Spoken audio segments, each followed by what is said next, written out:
understand Maine. Is Maine here, the governor of Maine? Well, are you not going to comply with it? I'm complying with state and federal laws. We are the federal law. Well, you better do it. You better do it because you're not going to get any federal funding at all if you don't. And by the way, your population, even though it's somewhat liberal, although I did very well there, your population doesn't want men playing in women's sports. So you better comply because otherwise you're not getting any federal funding. See you in court. Every state, good, I'll see you in court. I look forward to that. That should be a real easy one. And enjoy your life after governor because I don't think you'll be in elected politics. Every state has a responsibility to comply with Title IX. They have an obligation, a legal obligation, and we'll be enforcing aggressively, and we're going to be protecting our citizens. We're going to protect. At it, there was a dust-up between Governor Janet Mills from Maine and President Trump during a White House meeting with most of the state leaders there. They were going back and forth basically on an issue related to transgenders in sports. That's he only doing it by executive order. It's not law. So what, executive order? yeah, about what he's saying about the transgender stuff. Yeah, They haven't voted on it. It's not law or nothing like that. Yeah, so it was just a moment because the governor of Maine, They said she just had a moment where she bucked up against Trump, and that's something. You ain't gonna get no federal money. It's just it's how they talk to you. No, it's not they. It's he. Oh Yeah. no, He's a it's child. they. It's that MAGA. It's how they talk. He's to people. childish. But all of them are childish. They all talk like that. They all talk.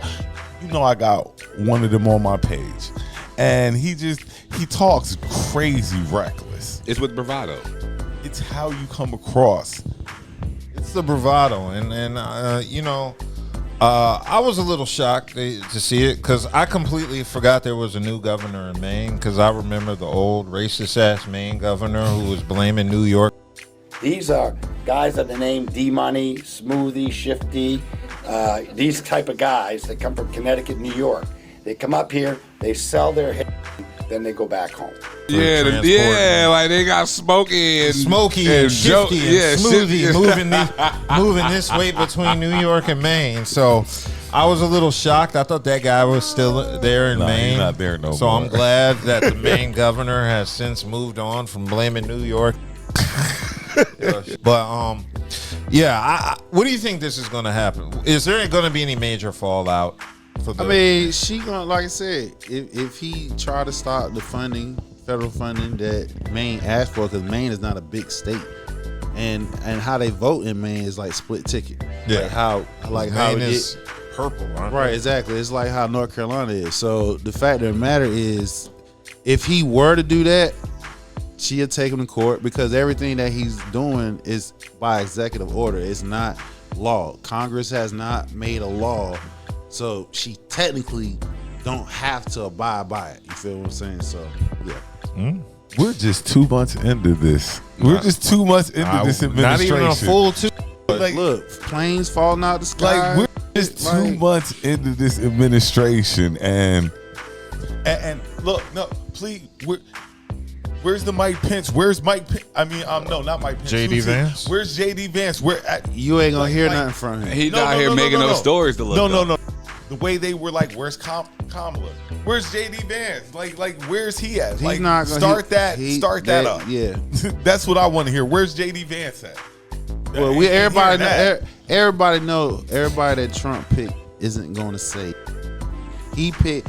See, he learned from the first time. You feel what I'm saying? Trump learned from the first time. So everybody that he picked on his, they're not saying nothing. That's why he is getting people that are going to be loyal to him. They're gonna be loyal to the death. They're going to be loyal to him. Yes. Just pure dictatorship is what we're.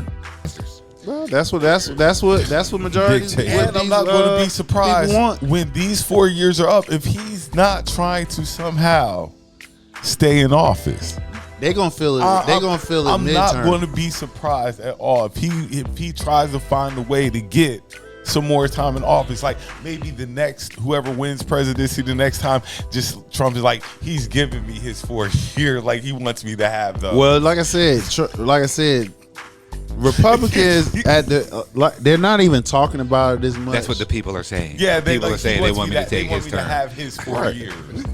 So like I said though, Republicans can feel it within 2 years because midterms will come up and they already in certain districts is already talking about what the administration doing because a lot of them federal jobs, CDC, where that's You at, under Atlanta. this much pressure. That's a red after state. 2 months. You know the midterms about to be crazy. Yeah, I'm saying Oh, yeah. I just gave you two. I just gave you two major problems that they having right now. That Inflation Act.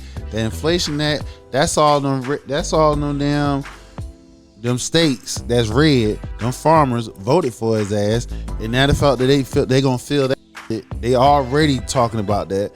The CDC, where that's at? That's in Georgia. That's a red state. Over 1,000 people lost jobs. A lot of those federal workers are in the red states. Everybody keep thinking, oh, it's in DC. No, Did anybody that is just spread out. Did anybody hear about Elon Musk telling federal workers that he sent out an email? Yeah, and they didn't reply. And this, like, y'all about to be unemployed. Unemployed. Like, okay, this get ready to be some Some crazy. wild- It is. Yeah,